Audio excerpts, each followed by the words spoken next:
මිනිස්සු ඕන තරම් කියනවා නේද අර අපි ඉස්සර හැම විඳවන්න ඕන කියලා තරහකාරයන්ට එහෙම ඕන තරම් කියලා. එතකොට අපි දැකලා තියෙනවා සමහරක් අපේ අම්මලාට හම්බෙන්නේ අසනීප වෙච්ච අබ්බගාත වෙච්ච ළමයි. දැන් කවුරු ඉස්සර හැදලා ළමයි විඳවන්නේ? අපි ඉස්සර හැමනේ විඳවන්නේ. හිතන්ටකො පින්නතුනේ අසනීප ළමෙක් ඉන්න ගෙදරක් ගන්න. ඒ අම්මට තාත්තට සැනසීමක් නැහැ. ඒ අම්මා තාත්තා විඳවන්නේ කවුරු ඉස්සරහද?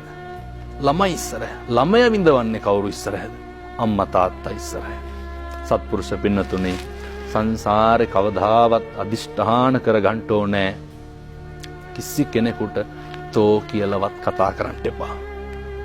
මේ මනුෂ්‍ය ආත්ම භාවයේ නාස්ති වෙන්න පුළුවන්. කිසි කෙනෙකුගේ හිතක් රිද්දන්නේ නැහැ කියලා අදිෂ්ඨාන කරගන්න. කිසි කෙනෙකුට විපතක් සිද්ධ කරන්නේ නැහැ කියලා අදිෂ්ඨාන කරගන්න. එහෙම අදිෂ්ඨාන කරගෙන ජීවත් වෙනකොට තමයි අපිට පුළුවන් වෙන්නේ මේ දුර්ලභ මනුෂ්‍යාත්ම භාවයේ ප්‍රතිඵල භුක්ති විඳින්න.